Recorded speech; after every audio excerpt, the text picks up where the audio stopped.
Vamos às conversas da diáspora para mais uma entrevista biográfica com personalidades que nasceram nos Açores e se afirmaram nas comunidades açorianas da América do Norte. Já estivemos nos estados da Califórnia e de Rhode Island e nas províncias de Ontário e British Columbia. Já conversamos com 3 professores universitários, Onésimo Teotónio de Almeida, José Carlos Teixeira e Maria João Dodman, e também com um líder empresarial, Batista Vieira. Agora, estamos em Massachusetts, à conversa com um deputado estadual. Tony Cabral é o único membro de naturalidade portuguesa na Câmara dos Representantes do Estado de Massachusetts. E é um dos mais antigos deputados em Boston. Já lá está há 33 anos a defender a sua cidade de New Bedford. Nasceu nos Açores, na Ilha do Pico, no Concelho da Madalena, e emigrou com os pais para a costa leste dos Estados Unidos quando tinha 14 anos de idade. Licenciou-se pela Universidade de Massachusetts, em Dartmouth, e fez estudos de pós-graduação pela Universidade de Brown. Iniciou a sua carreira como professor de língua portuguesa, espanhola e inglesa, mas a política falou mais alto. Em 1990, candidatou-se a deputado estadual pelo 13º Distrito de Bristol. Desde então, foi sempre reeleito e cumpre agora o seu 11º mandato consecutivo. É presidente do Comitê Conjunto de Administração Estatal e Supervisão Regulamentar e já presidiu a outros 4 comitês legislativos. É fundador e co-presidente da Câmara Legislativa das Cidades Gateway, cidades urbanas de menor dimensão localizadas fora da área metropolitana de Boston, que é o caso, aliás, de New Bedford, o seu destino imigratório e a sua casa americana. Pelo seu trabalho na promoção das relações entre Portugal e os Estados Unidos, foi condecorado com o título de Comendador da Ordem Infante Dom Henrique pela República Portuguesa. Senhor Deputado António Cabral, muito obrigado pela sua presença. Muito obrigado pelo convite, José. Sim, senhor. Olha, o deputado António Cabral é popularmente conhecido aí como Tony Cabral. Isso é resultado da sua longevidade nas funções e da sua proximidade às populações? Bem, é uma combinação de coisas, né? Já na minha família, e a minha mãe também me chamava Tony, né? Tony. No entanto, o nome oficial é António, mas o nome mais conhecido, de facto, especialmente na política e na comunidade em geral, é, sem dúvida nenhuma, Tony Cabral. E tem muito a ver com o seu exercício de funções oficiais de grande proximidade às populações que serve, não é? Tem essa preocupação. Exatamente. Ser um deputado próximo o tempo Exato. todo e não apenas no tempo eleitoral. Exato. Quanto é um nome que, claro, o nome oficial torna-se um bocado mais distante do povo e mais distante dos meus constituintes. Eu acho que a maioria deles nem sequer me chamam em inglês Mr. Cabral, chamam-me Tony. Né? É bom. Mas comecemos pelo princípio, quando era apenas António. Os primeiros 14 anos de vida, na sua Madalena do Pico, marcaram a sua personalidade na América? Bem, eu acho que sempre marca, né? Aqueles primeiros anos de infância são anos importantes no nosso caráter e personalidade, eventualmente, né? Como disseste, eu nasci e cresci até os 14 anos na Madalena do Pico e muito orgulho disso, por acaso tenho, muito orgulho de ser picaroto e aos 14 anos saí com os meus pais emigraram, eu também emigrei com eles, não havia escolha nessa altura, né? Porque com 14 anos não podemos escolher, mas no entanto eu acho que foi uma boa decisão por parte dos meus pais, especialmente o meu pai, porque o meu pai era mecânico, tinha uma profissão e, portanto, a coisa estava a correr relativamente bem, mas eu acho que ele pensou que era melhor nos pôr, principalmente os filhos mais novos, como eu, pô-los do outro lado do Atlântico, onde haveria mais oportunidades, sem dúvida nenhuma, naquela altura. As oportunidades eram diferentes das que são hoje, mesmo em Portugal e nos Açores em geral. Mas uma parte da família ficou atrás. Bem, a parte da família ficou atrás, daqueles que já eram casados. Uma das minhas irmãs, que já eram casadas e já tinham filhos, ficaram inicialmente atrás e depois reuniram-se connosco mais tarde nos Estados Unidos também. Portanto, todos nós, eventualmente, passámos a viver cá, a residir nos Estados Unidos, toda a minha família, na Madalena em si, na Vila da Madalena. Eu não tenho família, né? Tenho muitos amigos, colegas, etc. Mas tenho ainda em São Roque, meus pais originalmente são de São Roque, ou mais precisamente da freguesia de Santo António, em São Roque, e portanto ainda tenho segundos, terceiros primos também nessa zona da ilha. E na Madalena, que recordações é que guarda hoje da sua infância na chamada zona de fronteira? Nascendo, crescendo, a olhar para o Faial, canal. O que é que se lembra de melhor dessa altura? O canal era importante, claro, e continua a ser importante hoje, mas o canal era importante. Nós íamos, portanto, do Pico, portanto, da Madalena, à Horta, facilmente. Eu até na altura tinha uma irmã que residia na Horta, e também uma prima que hoje reside em São Miguel, essa prima minha, mas na altura vivia na Horta, e portanto a gente frequentava, eu ia muitas vezes ao Faial e vice-versa, né? Portanto era sempre uma fronteira importante. Mas a Madalena em si, eu acho que eu tenho boas recordações, bons colegas de escola primária, fiz a minha escola primária na Madalena, né? E alguns deles ainda continuam a ser, alguns, infelizmente, alguns já faleceram, mas na sua maioria continuam a ser amigos. Quando eu tenho a oportunidade de ir ao Pico, e outros, mais tarde, que eu fiz também amizades com outros, depois de vir lá várias vezes de visita. E ainda lá está a casa de família. Agora, as oportunidades de regressar à terra natal, por pouco tempo que seja, para visitar as raízes, é que têm sido curtas ultimamente, com certeza. Exatamente, têm sido muito curtas. Eu não tenho tido a oportunidade de ir lá muita vez, e as vezes que tenho ido tem sido 3 dias, às vezes 4 dias, às vezes menos ainda, não é? 2 vezes foi só um dia, não é? Só um dia que eu fui ao Pico e depois tive que regressar. No entanto, eu quando vou gosto imenso de ir, fazer aquela ligação com aquelas pedras negras, com aquele basalto, dá-nos nova energia, não só no Pico, claro, mas também nos Açores em geral. Que impacto é que teve para um adolescente insular, de 14 anos apenas, deixar os amigos de infância e passar a viver numa terra estranha? Aquele impacto inicial marcou-lhe também a chegada à América? Sim, isso marcou. Repara, é sempre difícil deixar os amigos e colegas e algum, né, em certos casos, família, quando saímos, né, e chegamos aos Estados Unidos. Neste caso, foi uma tia minha, portanto, uma irmã do meu pai, que já vivia nos Estados Unidos há mais de 50 anos, na altura, quando é que fez a petição para o meu pai. Não, eu já não a conhecia, só a conhecia por fotografia, né? Não se falava inglês, nenhum de nós falávamos inglês, né? E, portanto, foi até um certo ponto bem, é marcante no sentido que quando se chega, no meu caso, tive que ir para a escola, e de facto essa transição de uma língua para a outra, de uma cultura para a outra, não se faz assim rapidamente, né? Mas mesmo assim conseguiu ultrapassar aquele impacto inicial e adaptar-se com relativa facilidade, de forma certamente progressiva, a um estilo de vida completamente diferente. Sim, eu consegui. Infelizmente, muitos daqueles colegas meus que também atualmente na altura chegaram, muitos deles não conseguiram fazer essa transição como eu fiz. Mas, no entanto, eu estava focado, eu sabia o que é que queria fazer, para onde é que eu queria ir, e meus pais sempre...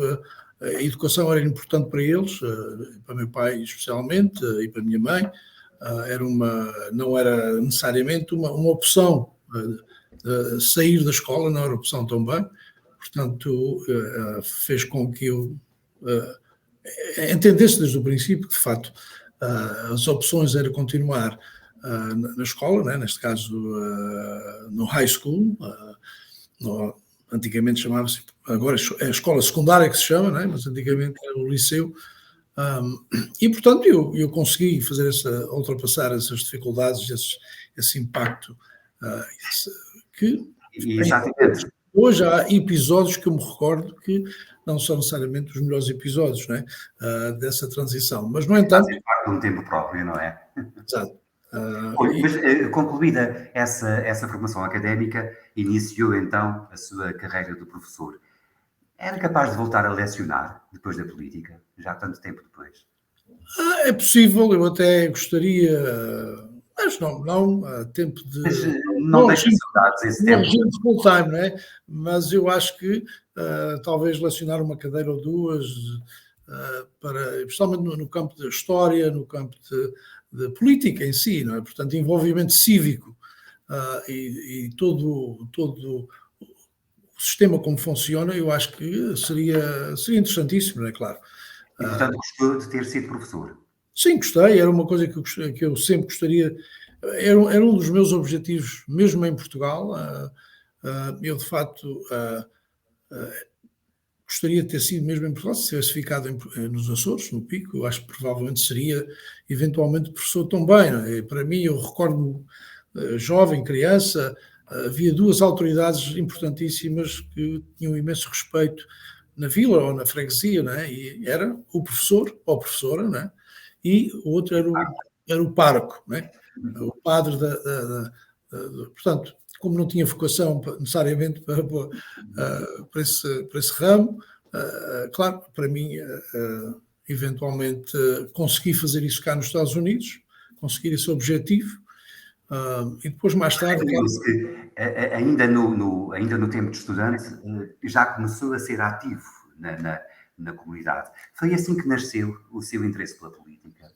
O interesse pela política nasceu é uma combinação de coisas, não é? Meu pai gostava muito também de falar em política e geralmente falava-se um pouquinho, às vezes, à hora do jantar, não é? Estávamos todos reunidos. Mas, no entanto, quando eu fui para a universidade, especialmente quando fui para a universidade, aí então é que o interesse tornou-se mais forte, envolvi-me mais diretamente em atividades políticas e cívicas e na comunidade em geral, em prol e defesa dos interesses da comunidade, neste caso na comunidade de língua portuguesa ou açoriana ou portuguesa em geral. Quais eram as suas causas nessa altura, quando começou a ser um elemento ativo da comunidade portuguesa? Bem, muito tinha a ver com o ensino,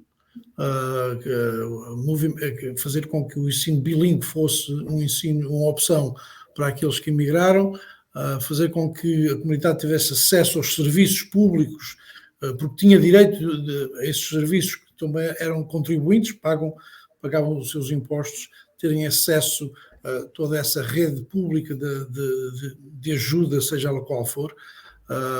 Também, em termos do ensino, eventualmente fazer com que, e neste caso em New Bedford, criou-se, não foi eu necessariamente, mas criou-se uma biblioteca portuguesa chamada Casa da Saudade, e, portanto eu também trabalhei muito nesse sentido. E ainda aí está, ainda continua. Mais tarde houve uma tentativa também para eliminar essa biblioteca e envolvi-me diretamente, na altura, com a doutora Vermette, não sei se recorda da doutora Vermette, e outros elementos da comunidade para defender os interesses da comunidade, claro. Hoje continua a ser a única biblioteca pública nos Estados Unidos da América. Desde então já ganhou 11 eleições consecutivas para a Câmara dos Representantes de Massachusetts. Qual é, afinal, o segredo desse sucesso eleitoral? Bem, eu vou fazer uma pequena... É a 16ª vez que... 16ª, pois são mandatos mais pequenos. Bem, o segredo é trabalhar e levar o seu trabalho a sério, não é? É trabalhar. Requer trabalho, requer representar aquilo que, de fato, os constituintes acham que é importante a pessoa representar. O meu trabalho é diariamente a lutar, assim dizemos, eu uso muito a palavra em inglês fight, né? Lutar em prol dos interesses do meu círculo eleitoral, da minha cidade, da minha região, do Estado, conhecida como South Coast, portanto, representar e ter acesso. As pessoas se chamam para mim, querem encontrar comigo, facilmente, não há grandes quer dizer, grandes problemas em se encontrar comigo. É só chamar para o meu gabinete e a gente consegue lidar com todos. Eu acho que a comunidade, seja ela de língua portuguesa ou não, de língua portuguesa, o círculo eleitoral não é só pessoas portuguesas, né? O círculo eleitoral é bastante diverso em termos de etnia, em termos de vários grupos étnicos no meu círculo eleitoral. Mas os portugueses continuam a ser um grupo relativamente maioritário. Os portugueses, a partir do meu círculo eleitoral, é uma base importante para mim, claro, e é uma base importante no círculo eleitoral em geral, não é? Porque são eles e elas que, se forem às urnas, são de facto o bloco maior de votos, tem essa possibilidade de ser o voto maior de votos. Mas, sim. Mas em geral, é importante fazer pontos com outras comunidades, com outras etnias, e isso tem sido, eu acho que para mim tem sido parte também do meu sucesso. Desde o princípio reconheci que era importante fazer pontos com outras comunidades, com outras etnias e fazer com que eles e elas também pensem que eu estou a representá-los todos, não é? Não só aqueles de descendência portuguesa ou açoriana, não é? Isso, mas em todo o caso, ser o único deputado nascido em Portugal, num Estado onde vivem cerca de 280 mil portugueses, traz-lhe especiais responsabilidades. Sente esse peso em cima dos ombros de cada vez que entra na State House de Boston? Então, senhor, ponto traz, porque eu represento e sou eleito por um círculo eleitoral específico, não é? Mas, no entanto, a nível estadual, eu tenho imensas chamadas e, às vezes, alguns dos meus colegas que possam ter alguma pequena comunidade portuguesa, geralmente também vêm ao meu gabinete, se precisam de ajuda, porque as pessoas, repara, as pessoas, principalmente aquelas que são mais fluentes em português, sentem-se mais confortáveis em falar neste caso, com um político ou com uma pessoa eleita que possa comunicar na língua deles e na língua delas, não é?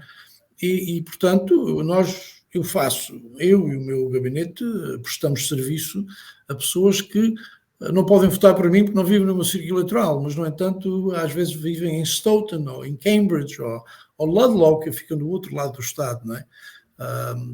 E, portanto, mas eu tenho, quer dizer, nós servimos todos aqueles que nos chamam e entram em contato connosco. Ao mesmo tempo, sabemos que são de outros círculos eleitorais, envolvemos o deputado daquela região ou daquele círculo para também estarem envolvidos, mas na realidade somos nós que fazemos parte do trabalho, não é? E na sua opinião, porquê é que não haverá outros Tony Cabral na State House em Boston? Sendo, apesar de tudo, significativa a comunidade portuguesa, não era suposto que ao longo desses anos, e porventura nos próximos, possa haver um outro deputado de ascendência direta açoriana, ou até de naturalidade açoriana ainda? Bem, à partida não é fácil ser eleito, não é? E para aqueles que, eu digo isso, que eu reconheço que não é fácil, porque uma pessoa como eu, não, à partida os amigos de escola, onde é que estão? Ou ficaram nos Açores, não é? E esses amigos são importantíssimos numa campanha política, que as pessoas podem não pensar isso, mas é a base de organização política. Começa o quê? Na família e os amigos e os colegas de escola, não é? Portanto, para uma pessoa que não é nascida nos Estados Unidos, que é o meu caso, é muito mais difícil montar uma campanha, inicialmente montar uma campanha. E, portanto... Mas quem ganha 16 eleições, as primeiras foram muito mais difíceis de ganhar do que as últimas, não foi? Exato, muito mais difíceis, muito mais trabalho. E, ao mesmo tempo, nos Estados Unidos há outra parte do segredo, é campanhas que custam dinheiro. E os próprios candidatos, a minha própria campanha, não é o partido que paga os custos da campanha. Somos nós que temos que angariar. E eu posso dizer que, por acaso, tenho sido feliz desde o princípio, desde a primeira campanha, que tenho conseguido ter apoio financeiro para a minha campanha, e isso é importante para a gente poder levar a mensagem aos votantes, não é? Se não há essa possibilidade, não chegamos, porque é a nossa responsabilidade individualmente, não do partido, para comunicar, para conseguir a nossa mensagem chegar aos votantes do círculo eleitoral. Portanto, nesse sentido, também tive e tenho tido e continuo a ter essa oportunidade, tenho sido feliz nesse sentido também, e portanto, isso deve-se imensos obrigados a muita gente, não é? E é uma coisa que temos de saber fazer e saber dizer, é importante. Se a pessoa ajuda, seja a nível de aumentar um cartaz ou enviar um cheque, deve-se dizer obrigado. E isso eu tenho o máximo de cuidado, porque é assim que a gente consegue continuar a ter o apoio e continuamos a ter sucesso nas eleições. Repara, as eleições aqui são de 2 em 2 anos. Pois. Os mandatos são só de 2 anos. O que significa que estão sempre em campanha, na prática. Exato, temos sempre sempre em campanha. Em todo o caso, ao longo dessas 3 décadas de legislador, qual foi a iniciativa que mais o orgulhou? Posso dizer que há tantas, não é? Eu tenho, nesse campo também, posso dizer que tenho sido feliz nesse sentido, tenho apresentado imensas propostas de leis que hoje fazem parte das leis de Massachusetts.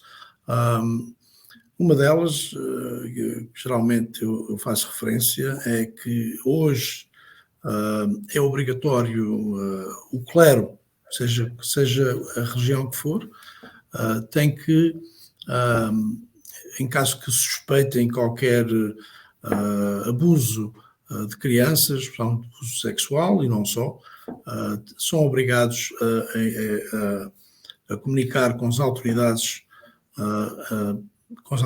Isso é uma lei que eu apresentei e foi aprovada. Isso parte daquele, se recordam, e talvez viram um filme que se chama em inglês The Spotlight, né? Que é um filme que tem a ver com o abuso de crianças, especialmente em Boston, na Diocese de Boston. Portanto, foi durante essa altura o grande debate que tivemos na Câmara dos Representantes, no Parlamento de Massachusetts. Foi essa proposta que eu tinha apresentado e foi aprovada e assinada pelo governador, né? É uma delas. Há outras em relação ao ensino, à educação, em relação ao ensino bilíngue, em relação e há outra proposta que tem a ver com benefícios que qualquer trabalhador pode ter em Massachusetts, que nós chamamos Medical and Family Leave. Portanto, se a pessoa tem qualquer doença pessoal ou doença ou algum membro da sua família, filho ou filha, ou marido, ou pai ou mãe, né? Pode tirar até 3 meses, portanto, e o seu trabalho está protegido e continua a receber uma percentagem do seu salário, cerca de 60% do salário que tinha, continua a receber portanto, todas as semanas. É uma iniciativa legislativa sua. Aliás, é nessas alturas que o político sente que vale a pena fazer a diferença, não é?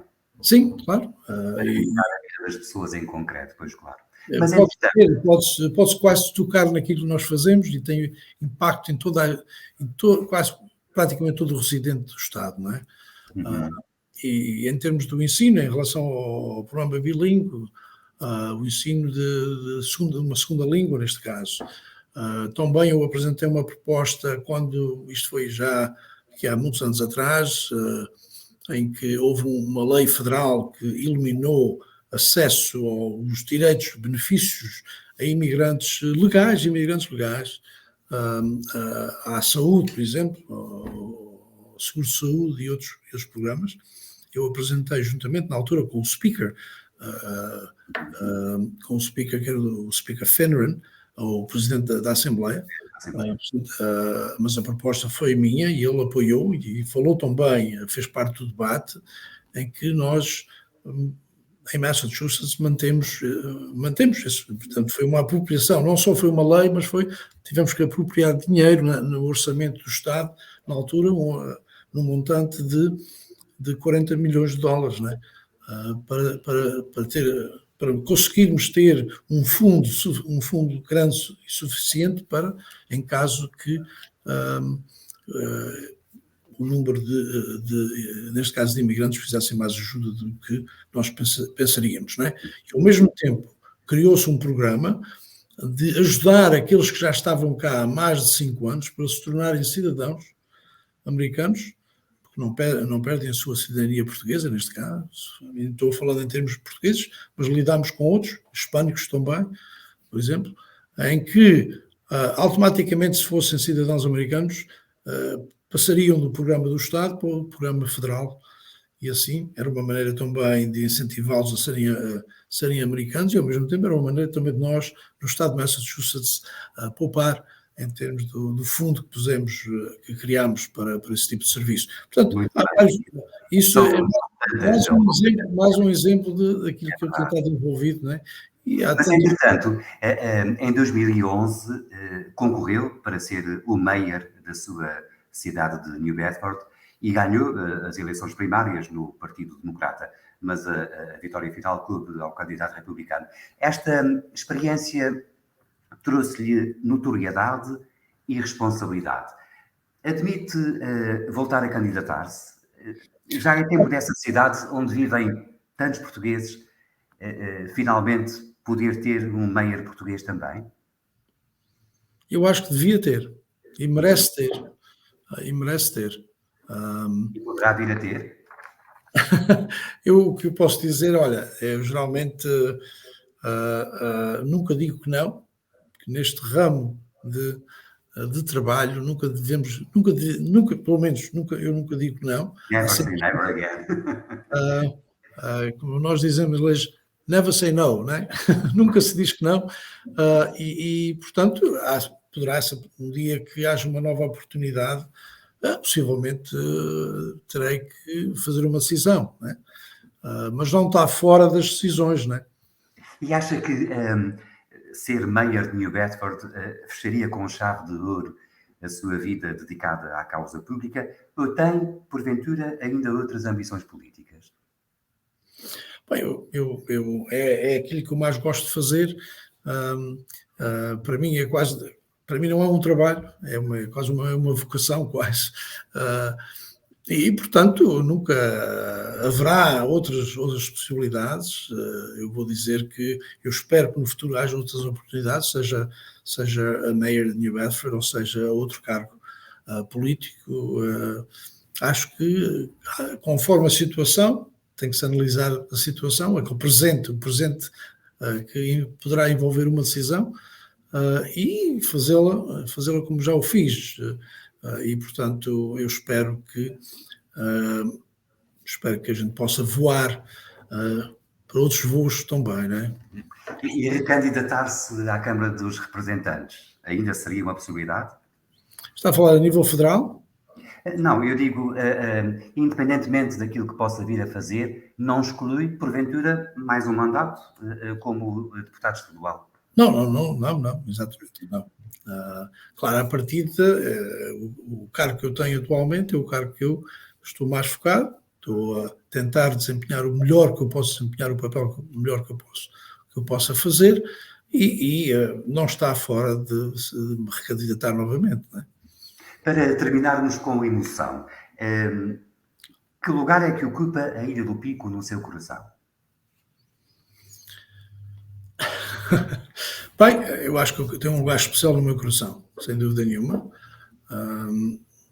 e os Açores em geral e Portugal em geral, porque parte do meu trabalho também é tentar, eu acho que é uma das minhas responsabilidades também, é criar uma melhor conexão com os Estados Unidos e Portugal e os Açores, e fazer com que os dois países possam progredir, possam tirar proveito de uma maneira positiva de cada lado do Atlântico, não é? Para mim, eu acho que é uma das minhas responsabilidades fazer com que as autoridades dos Açores ou em Portugal em geral tenham bons conhecimentos das autoridades aqui nos Estados Unidos e vice-versa. Portanto, eu acho que isso é um papel importante, também uma responsabilidade importante, que geralmente as pessoas perguntam-me, né? Eu Sou geralmente um ponto de referência para os meus colegas na Assembleia e noutras partes do meu dia a dia. Toda a gente sabe que eu tenho um lugarinho especial no meu coração. Muito bem. Tony Cabral, muito obrigado pela sua participação. Foi um gosto. Obrigado pelo convite e até à próxima. Até à próxima. Na próxima semana continuaremos na política, mas passamos dos Estados Unidos para o Canadá. Do poder legislativo estadual para o poder executivo local. Com o mais antigo autarca português da América do Norte, Luís Miranda, o presidente da Ville d'Anjou, na província do Quebec. Então, até lá.